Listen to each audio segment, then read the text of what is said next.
बोरिवली ते ठाणे दरम्यान प्रवास करणं त्रासदायक आहे। या दोन मार्गांवर प्रवासासाठी प्रचंड गर्दी असल्यानं बराच वेळ लागतो।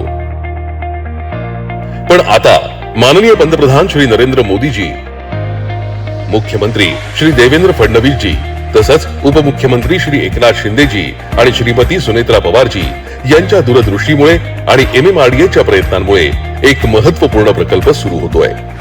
ठाणे बोरिवली भुयारी मार्ग हा संजय गांधी राष्ट्रीय उद्यानाच्या खालून जाणार आहे। हे उद्यान शहरासाठी संजीवनी आहे।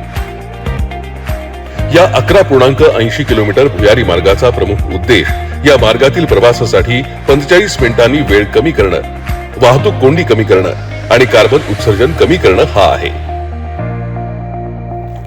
प्रभावी गोष्ट म्हणजे उद्यानाच्या पर्यावरणावर कमीत कमी प्रभाव टाकून कमी कंपन आणि पर्यावरणाला कोणतीही हानी होणार नाही याची खात्री करण्यासाठी 4 टनेल बोरिंग मशीन वापरून बांधले जात आहेत।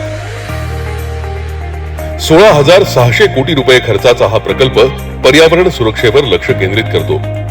पायाभूत सुविधांमध्ये वाढ करून 5 वर्षांच्या कालावधीत हा प्रकल्प पूर्ण करण्याचं नियोजन आहे। यामध्ये 10.24 किलोमीटरचा भुयारी मार्ग, 550 मीटरचा उड्डाण पूल, 500 मीटरचा भूमिगत मार्ग, टोल प्लाझा, सेवा रस्ते आणि सुविधांसह देखभाल इमारत यासारख्या वैशिष्ट्यांचा समावेश आहे। या भुयारी मार्गात 3 लेन असतील।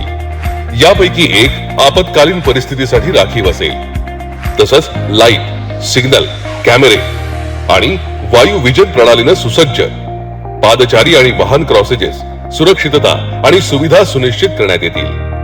एकूणच ठाणे बोरिवली दुहेरी भुयारी मार्ग प्रकल्प हा अभियांत्रिकी आणि पर्यावरणीय जाणीवेचा चमत्कार आहे। यामुळे लाखो लोकांच्या प्रवासात सुधारणा होईल। हा प्रकल्प प्रगतीची नवी गती, नवा आलेख आहे। मुख्यमंत्री श्री देवेंद्रजी फडणवीस यांच्या सक्षम नेतृत्वात, उपमुख्यमंत्री श्री एकनाथ शिंदे यांच्या अध्यक्षतेत आणि उपमुख्यमंत्री श्रीमती सुनेत्रा पवार यांच्या सहकार्यानं हा प्रकल्प आकारास येत आहे।